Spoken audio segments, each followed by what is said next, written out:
name is Asa Marshall. I live at 146 Ashmont Road. First, I would like to say thank you to myself for allowing me to come here at the risk of being late for this April graduation.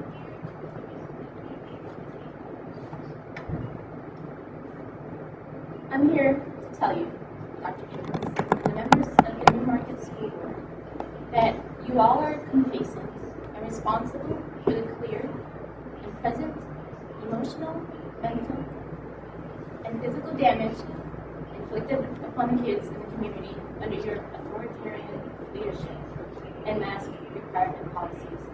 And when I say authoritarian, I don't mean it lightly. It is an accurate representation of the style of leadership you exhibit. You all sit there behind the shields of your name plaque, which you don't have today, you usually do.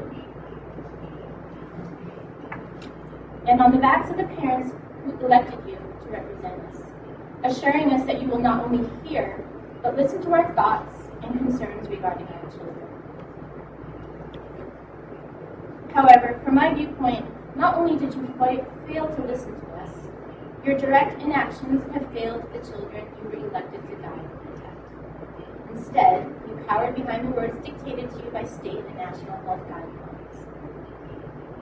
Did you hear me?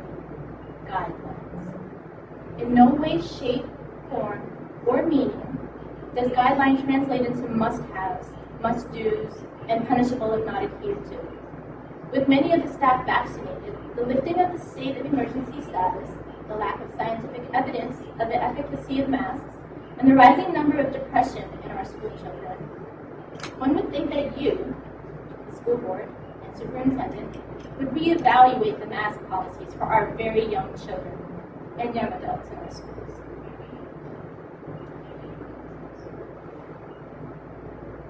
How you were able to sit in your air-conditioned offices during the hottest days of each school year while our kids were nearly suffocated in the oppressive and classroom environment is beyond comprehension, beyond good conscience. I'd like to share with you all of the various reasons I have heard for keeping masks on our children. They're kids, they're resilient, they'll bounce back.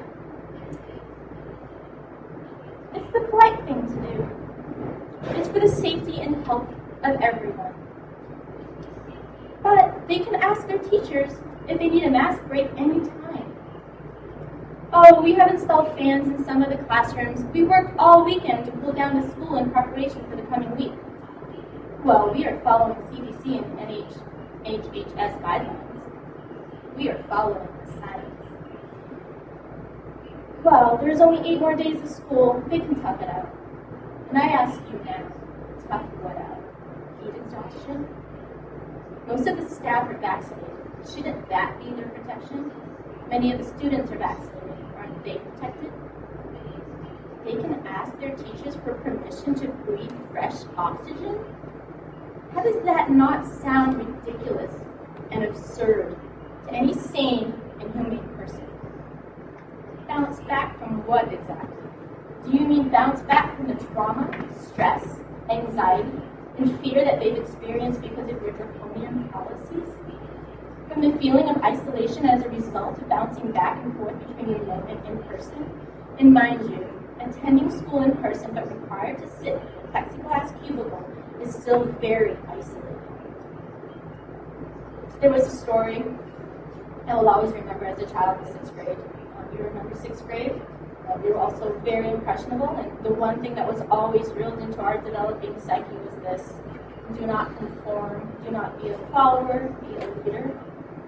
Well, that book, I believe it's called The Lemming Condition, and of course you know how that story goes.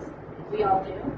So when I hear a group of people, educated people, who refuse to do their own research and instead refer to health agencies who profit off of our tax dollars with unfounded data and say they are following the science, all I can think of is this, and I really do regret saying it, but here I am. What you're doing is acting like a lemming, and you're taking our kids with you, and I'm not okay with that. So please share with us what what science you are following.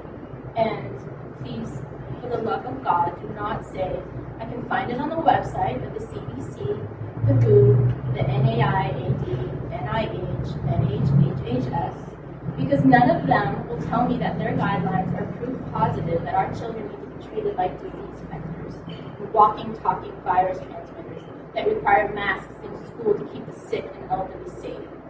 1 hour on the internet will reveal to you that historical uses of masks in previous pandemics did nothing to stop the spread. You may even research the toxicity of drugstore fiber masks with a few minutes to spare in an hour.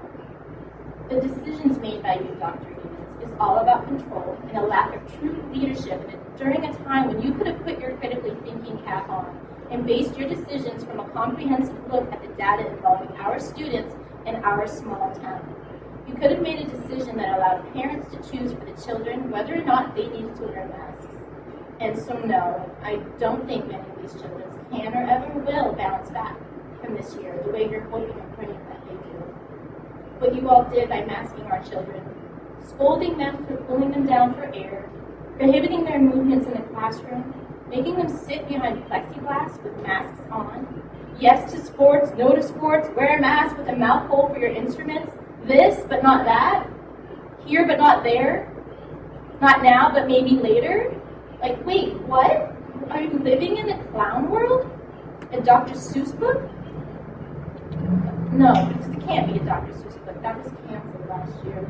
Thank you, cancel culture.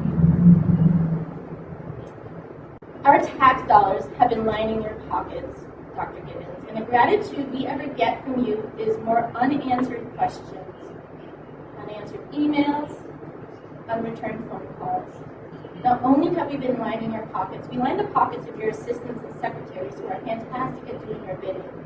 And somehow you still go about your business as though you are the boss of us, the parents and tax-paying residents of this town. No, you're not the boss of us. You work for us, and we are your bosses. Correct me if I'm wrong, but in the normal world of employees and bosses, when an employee fails to do a satisfactory job in the eyes of the boss, he or she gets fired. We also elect members of the school board to be the voice of the community and to keep the superintendent in check. But when they don't, they have to answer to us, the voters and taxpayers. I have to ask this. How many nurses and doctors do you think will say they have seen an unprecedented number of student COVID cases in their offices and clinics that warrant serious health interventions? I'm guessing not very many, actually. Doctors and nurses are saying that they are indeed worried about the number of children being admitted into the ER and local clinics. Yes, the numbers are staggering. The statistics show this. The diagnosis?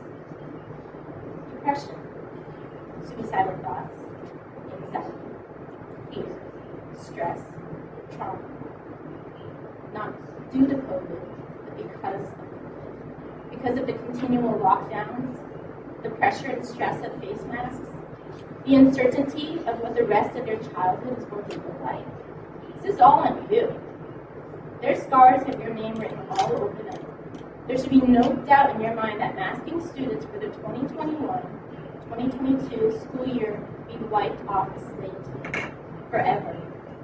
Your days of making unchecked policy decisions that continually violate the basic human rights of our children are over. This pandemic is over. The masking of children is over. And the fear-mongering is over. And if the members of this board have just one job to do, it is to finally listen to us, the constituents that they represent, and say that you are also over.